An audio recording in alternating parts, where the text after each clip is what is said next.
Hello friends, welcome to my YouTube channel.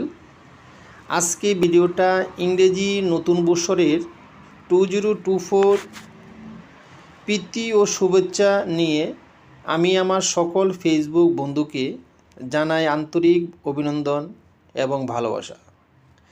আশা করি এই নতুন বছরের ভগবানের আশীর্বাদে আপনারা সবাই ভালো থাকবেন, এই কামনা রইল। এই নিয়ে আজকে ভিডিওটা আমি করলাম। আমরা 2023-এর কথাগুলো ভুলে গিয়ে 2024-এর নতুন কথা, নতুন ভালোবাসা, নতুন আশা নিয়ে আমরা সামনে এগিয়ে যাব এবং আমরা জানার জন্য চেষ্টা করব এবং যেগুলো আমরা জানিনি তা আমরা দেখার জন্য চেষ্টা করব। এই নিয়ে আমি ভিডিওটা আজকে করলাম। ভিডিওটা আমি শেষ করলাম এখানে। জয় শ্রীরাম এবং হ্যাপি নিউ ইয়ার 2024। জয় শ্রীকৃষ্ণ।